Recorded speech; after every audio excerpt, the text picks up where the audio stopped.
조갑제 TV 시청자 여러분 안녕하십니까? 2020년 11월 6일 오전 10시입니다.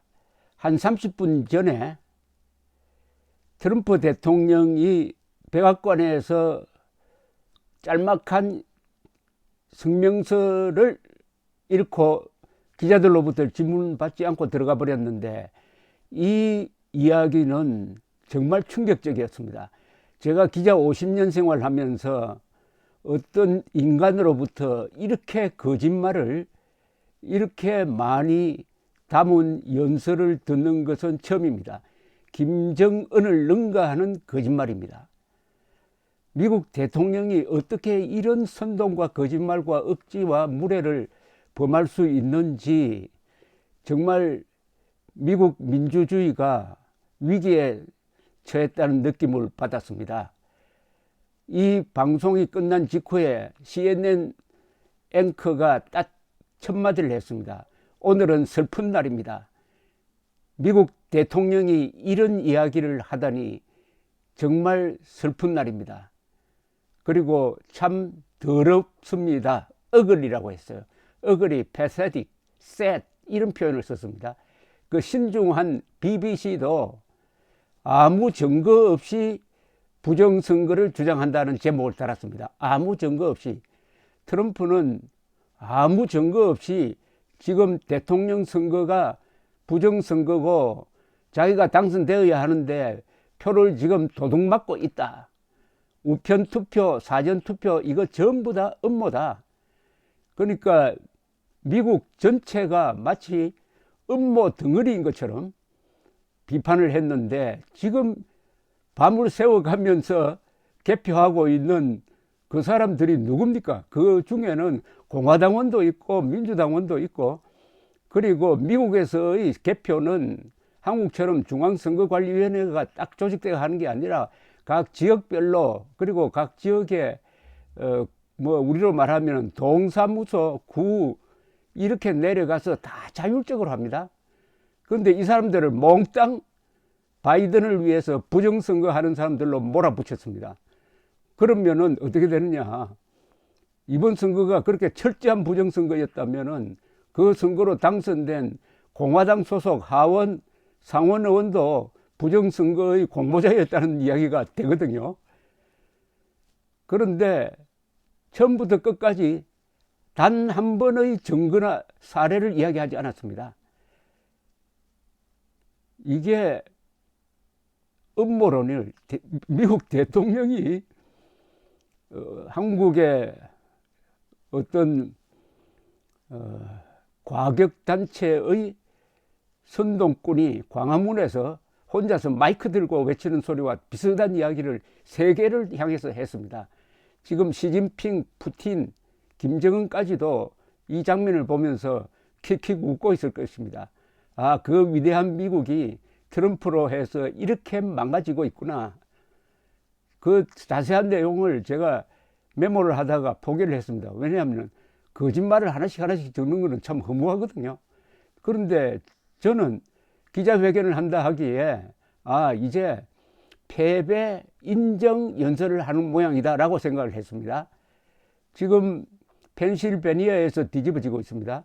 조지아주도 위태롭고 있습니다. 그리고 17표만 더 얻으면은 바이든이 당선이 확정됩니다. 그리고 개표는 순조롭게 이루어지고 있습니다. 개표 난동을 부리는 사람도 없습니다. 그리고 트럼프가 신청한 개표 중단과 관련된 여러 가지 소송은 거의 다 기각이 되어 버렸습니다. 이랬으면은 깨끗하게 졌다는 승복 연설을 해야죠. 미국 대통령 선거에서 가장 감동적인 것은 패배자의 선언이고, 패배자가 당선자에게 전화를 걸어가지고 축하하는 그 장면입니다. 4년 전에도 힐러리 클린턴이 그렇게 뼈아픈 역전패를 당하고도 트럼프에게 전화해가지고 축하를 했습니다. 트럼프가 바이든에게 그렇게 할 줄 알았어요. 그러나 이렇게 억지를 부리고 나왔습니다. 어떻게 보면 이건 자폭 선언입니다. 자폭, 인격적 자폭입니다. 그리고 이건 완전한 선동입니다. 자기 추종자들로 하여금 이렇게 하면은 저는 바이든 경호를 잘 해야 된다고 생각합니다. 미국에는 인구보다 더 많은 약 4억자로의 권총이 있어요. 일단 선동당한 사람이 무장을 하고 개표소로 몰려가면 어떻게 됩니까? 이거는 완전히 트럼프의 반역 선동입니다.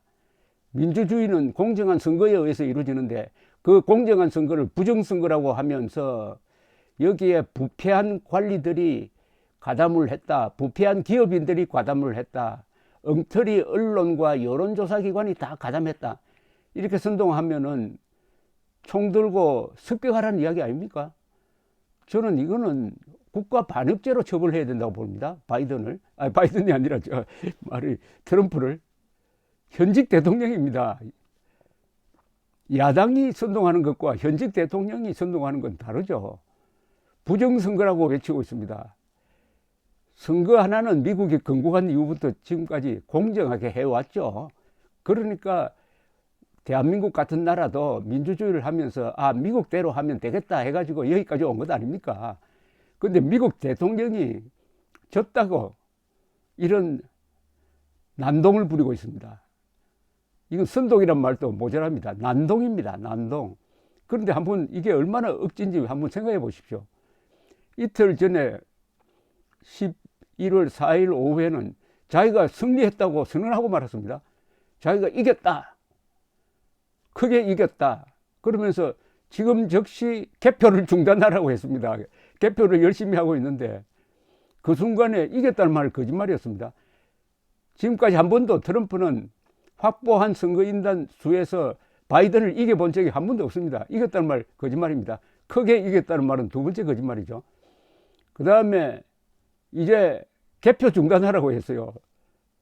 개표 중단하라고 하면 어떻게 됩니까? 개표 중단하라고 하면은.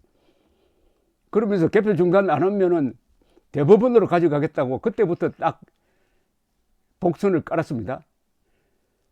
우편 투표는 지금까지 한 번도 조직적 부정이 없습니다. 미국에서는 우편 제도가 너무나 잘 되어 있습니다. 그런데도 트럼프는 이제 이런 사태를 예견을 하고 계속 우편 투표에 문제가 있다, 우편 투표에 문제가 있다 거짓말 하지만은 FBI 국장도 그 걱정할 것 없다. 또 미국의 각 주정부도 얼마든지 우리가 잘 관리할 수 있다. 그리고 우편 국장도 그렇게 이야기를 했는데 우편제 그동안에 잘 해오던 미국의 자랑인 우편 제도를 완전히 부정선거 집행기구로 만들었습니다. 그래도 양심이 있는지 기자들이 질문하려고 하니까 질문받지 않고 나가버렸습니다. 여러분, 미국에서 이런 일이 벌어졌습니다. 꿈에도 꿀 수 없는 일이 벌어졌습니다. 이게 민주주의의 위기입니다. 미국 사람들이 변했습니다. 지금 그래도 여론조사 틀렸다고 하지만은 당락을 틀리지는 않았습니다. 이번에는 2016년에는 당락을 클린턴이 이긴다고 봤죠. 근데 그래도 이번에는 현재 2.7%포인트 바이든이 전국 득표를 더 많이 하고 있습니다.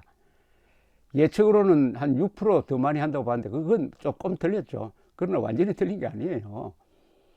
그런데 모든 음모를 여론조사가 일부러 자기한테 불리하게 만들었다. 그 다음에 음모론자들이 그게 맞춰가지고 개표 때 막 조작을 하고 있다. 이런 엄청난 주장을 쏟아 놓으니까 앞으로 어떻게 될까요? 선동당하는 사람도 있다고 봅니다. 골수 추종자들. 그런데 공화당이 난감하게 될 거라고 봅니다. 아니 공화당 이번에 당선된 상하원 국회의원들 다 부정투표로 당선된 건 아닙니까? 어떻게 트럼프만 유리하게 개표를 조작할 수는 없는 건 아닙니까? 투표할 때는 다 같이 하는데 투표할 때는 상원 하원 후보 다 찍는데 참 CNN 앵커맨의 이야기대로 참 슬픈 날입니다. 민주주의라는 게 그게 무슨 우상이나 되는 것처럼 우상 숭배해왔던 한국의 가짜 민주주의자들도 한번 반성해 봐야 됩니다. 박정희 대통령이 거듭 생각납니다. 민주주의는 그 나라에 맞게 고쳐야 된다. 한국적 민주주의로 해야 된다. 민주주의 경험이 일천한 대한민국에서 미국식 민주주의 그대로 하다가는 나라가 망한다. 그렇지 않습니까? 아마 미국식 민주주의를 60년대 했으면은 대한민국은 60년대부터 꼬라박기 시작해가지고 이렇게 발전하지 못했을 것이라고 생각합니다. 위대한 박정희를 거듭 생각나게 하는 트럼프라는 한 사기꾼이죠. 트럼프를 가장 측근에서 보좌했던 코언이라는 변호사가 국회에서 한 이야기가 거듭 생각납니다. 트럼프는 사기꾼이고 거짓말쟁이다. 거짓말쟁이라고 했습니다. 인간 자체가 사기 덩어리고 세상에서 가장 위대한 기업인이라고 선전하더니 파산 직전에 몰려 있고 성폭행 당했다고 신고한 사람이 수십 명이나 되는 이런 사람을 미국 백인 주도로 대통령을 만들었다. 여기에 민주주의 함정이 있는 겁니다. 민주주의 함정이. 자, 이제 한국에서 그동안에 트럼프 당선되기를 기원했던 사람 좀 정신 차려야 되겠습니다.